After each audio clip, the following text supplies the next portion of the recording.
Hi hello ನಮಸ್ಕಾರ ಎಲ್ರಿಗೂ. ಎಲ್ಲರೂ ಹೇಗಿದ್ದೀರಾ? ಹೋಪ್ ಅಲ್ಲೆಲ್ಲ ಚೆನ್ನಾಗಿದ್ದೀರಾ ಅಂತ ಅನ್ಕೋತೀನಿ. ನಾನು ನಿಮ್ಮ ಅಶ್ವಿನಿ ಮಾತಾಡ್ತಾ ಇದ್ದೀನಿ. ಈ ದಿನ ನಾನು ಇನ್ಸ್ಟಂಟ್ ಆಗಿ ಹೇಗೆ ಮೂಲಂಗಿ ಸಾಂಬಾರ್ ರೆಸಿಪಿಯನ್ನ ಮಾಡುವಂಥದ್ದು, ಅರ್ಜೆಂಟ್‌ಗೆ ಯಾವಾಗ ಬೇಕಾಗುತ್ತೆ, ನಮಗೆ ಟೈಮ್ ಇಲ್ಲಪ್ಪ ಮಾಡಕ್ಕೆ ಅನ್ನುವಾಗ ಈ ರೀತಿಯಾಗಿ ನಾವು ಈಸಿಯಾಗಿ ಮಾಡ್ಕೊಬೋದು. ಮೊದಲಿಗೆ ನಾನಿಲ್ಲಿ 2 ಟೊಮೊಟೊವನ್ನ ತಗೊಂತಾ ಇದ್ದೀನಿ, ಕುಕ್ಕರ್ ತಗೊಂಡು. ಅದಕ್ಕೆ ನಾನು 4 ಹಸಿರುಮೆಣಸಿನಕಾಯಿಯನ್ನ ಹಾಕೊಂತಾ ಇದ್ದೀನಿ. ಹಾಗೇನೇ ಬೇಳೆಕಾಳು ಅರ್ಧ ಕಪ್ಪು ತೊಗರಿ ಬೇಳೆಯನ್ನ ನಾನಿಲ್ಲಿ ಹಾಕೊಂತಾ ಇದ್ದೀನಿ. ನೆಕ್ಸ್ಟ್ ನಾನು ಇದಕ್ಕೆ ಕಟ್ ಮಾಡ್ಕೊಂಡಿರುವಂತಹ ಮೂಲಂಗಿಯನ್ನ ನಾನಿಲ್ಲಿ ಸೇರಿಸ್ಕೊಂತಾ ಇದ್ದೀನಿ. ಎಲ್ಲಾನು ಕೂಡ ಕುಕ್ಕರ್‌ಗೆ ಹಾಕೊಂಡ ನಂತರ ನಾನಿಲ್ಲಿ ವಾಶ್ ಮಾಡ್ಕೊಂತಾ ಇದ್ದೀನಿ. ಮೂಲಂಗಿನ ಮೊದಲೇ ಕಟ್ ಮಾಡಿ ವಾಶ್ ಮಾಡ್ಕೊಂಡಿದ್ದೀನಿ ನಾನು. ಆದ್ರೂ ಕೂಡ ಎಲ್ಲಾನು ಒಟ್ಟಿಗೆ ಸೇರಿಸ್ಕೊಂಡು ಕುಕ್ಕರಲ್ಲಿ ಇನ್ನೊಂದ್ಸಲ ಬೇಳೆಕಾಳೆಲ್ಲನ ತೊಳಿಬೇಕಲ್ವಾ? ಬೇಳೆಗಳನ್ನ ತೊಳಿದೇನೆ ಹಾಗೆ ಯೂಸ್ ಮಾಡಬಾರ್ದು. ಹಾಗಾಗಿ ಎಲ್ಲಾನು ಕೂಡ ಪುನಃ ವಾಶ್ ಮಾಡ್ಕೊಂಡೆ ಇಲ್ಲಿ. ನಂತರ ನಾನಿಲ್ಲಿ ಬೇಯಕ್ಕೆ ಇಡಬೇಕು ಕುಕ್ಕರ್‌ನಲ್ಲಿ ಇರೋ ಐಟಮ್ ಎಲ್ಲಾನುನು. ಹಾಗಾಗಿ ನಾನು ಇದಕ್ಕಿಲ್ಲಿ ನೀರನ್ನ ಹಾಕೊಂತಾ ಇದ್ದೀನಿ. ಬೇಯೋದಕ್ಕೆ ಎಷ್ಟು ಬೇಕೋ ಅಷ್ಟು ನೀರನ್ನ ಮಾತ್ರ ಇಲ್ಲಿ ಹಾಕೊಂತಾ ಇದ್ದೀನಿ ನಾನು. ನೆಕ್ಸ್ಟ್ ನಾನು ಇದಕ್ಕೆ ಮನೇಲೇ ಮಾಡಿರುವಂತಹ ಸಾಂಬಾರ್ ಪೌಡರನ್ನ ನಾನಿಲ್ಲಿ ಹಾಕ್ತಾ ಇದ್ದೀನಿ. ಬೇಳೆ ಸಾಂಬಾರ್ ಪೌಡರನ್ನ 2 ಸ್ಪೂನ್ ಹಾಕೊಂಡಿದ್ದೀನಿ ಇಲ್ಲಿ ಬೇಳೆ ಸಾಂಬಾರ್ ಪೌಡರ್. ನಂತರ ನಾನು ಇದಕ್ಕೆ 2 ಟೇಬಲ್ ಸ್ಪೂನ್ ಅಷ್ಟು ಆಯಿಲನ್ನ ನಾನಿಲ್ಲಿ ಹಾಕೊಂತಾ ಇದ್ದೀನಿ. ಎಲ್ಲಾನು ಕೂಡ ಚೆನ್ನಾಗಿ ಮಿಕ್ಸ್ ಮಾಡ್ಕೊಬೇಕು. ನೆಕ್ಸ್ಟ್ ನಾನು ಕುಕ್ಕರ್ ಲಿಡ್ಡನ್ನ ಇಲ್ಲಿ ಕ್ಲೋಸ್ ಮಾಡ್ಕೊಂತಾ ಇದ್ದೀನಿ. 2 ವಿಷಲ್ ಕೂಗಿಸ್ಬೇಕು. ಬೇಳೆಕಾಳು ಚೆನ್ನಾಗಿ ಬೆಂದ್ರೆ ಚೆನ್ನಾಗಿ ಸಾಂಬಾರಾಗುತ್ತೆ. ಮೊದಲಿಗೆ ನಾನಿಲ್ಲಿ ಗ್ಯಾಸ್ ಸ್ಟವನ್ನ ಆನ್ ಮಾಡ್ಕೊಂತಾ ಇದ್ದೀನಿ.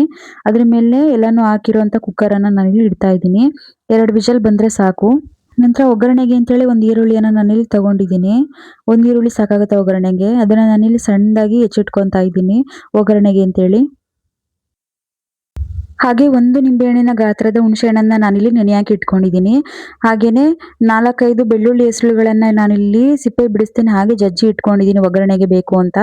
ನಂತರ ನಾನಿಲ್ಲಿ ಕೊತ್ತಂಬರಿ ಸೊಪ್ಪನ್ನ ತಗೊಂಡಿದ್ದೀನಿ. ಸ್ವಲ್ಪ ಸಾಂಬಾರಿಗೆ ಲಾಸ್ಟಲ್ಲಿ ಸ್ವಲ್ಪ ಉದುರಿಸಿದ್ರೆ ಚೆನ್ನಾಗಾಗುತ್ತೆ ಟೇಸ್ಟು. ಹಾಗಾಗಿ ನಾನಿಲ್ಲಿ ಕೊತ್ತಂಬರಿ ಸೊಪ್ಪನ್ನ ಹೆಚ್ಕೊಂತಾ ಇದ್ದೀನಿ.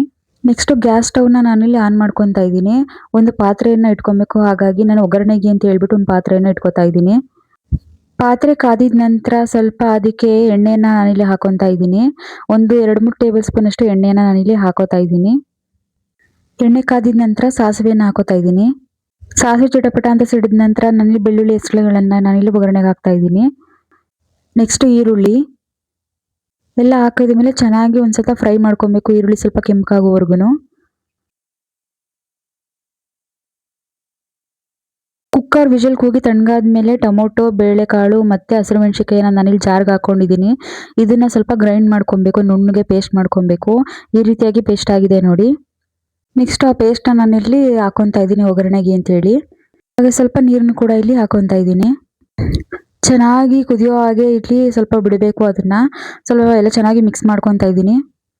ನಂತರ ನಾನಿಲ್ಲಿ ಇದಕ್ಕೆ ಹುಣಸೆ ರಸವನ್ನ ಹಾಕೊಂತಾ ಇದ್ದೀನಿ. ಚೆನ್ನಾಗಿ ಕುದಿಯೋವರೆಗೂ ಬಿಡಬೇಕು.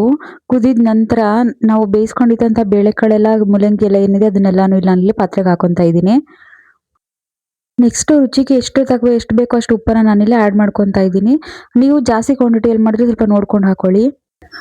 ಆಮೇಲೆ ನಾನು ಇದಕ್ಕೆ ಕೊತ್ತಂಬರಿ ಸೊಪ್ಪನ್ನ ನಾನಿಲ್ಲಿ ಮೇಲೆ ಹಾಕೊಂತಾ ಇದ್ದೀನಿ. ಗಾರ್ನಿಷ್‌ಗೆ ಮತ್ತೆ ಫ್ಲೇವರ್ ಚೆನ್ನಾಗಿ ಕೊಡುತ್ತೆ ಸಾಂಬಾರಿಗೆ. ಮೇಲೆ ಏನಾದರೂ ಕೊತ್ತಂಬರಿ ಸೊಪ್ಪನ್ನ ಹಾಕಿದ್ರೆ ಯಾವುದೇ ಸಾಂಬಾರಿಗಾಗಲಿ ಟೇಸ್ಟ್ ಮಸ್ತಾಗಿ ಬರುತ್ತೆ. ನಂತರ ಸಾಂಬಾರನ್ನ ನಾನಿಲ್ಲಿ ಒಂದು ಪ್ಲೇಟ್‌ಗೆ ಬೌಲ್‌ಗೆ ಸರ್ವ್ ಮಾಡ್ಕೊತಾ ಇದ್ದೀನಿ. ಇದನ್ನ ಇನ್ಸ್ಟೆಂಟ್ ಆಗಿ ಮಾಡ್ಬೋದು ಈ ಸಾಂಬಾರು. ತುಂಬಾ ಟೇಸ್ಟಿಯಾಗಿ ಆಗುತ್ತೆ. ಎಷ್ಟು ಬೇಗ ಆಗುತ್ತೋ ಅಷ್ಟು ಬೇಗ ಮಾಡ್ಕೊಬೋದು.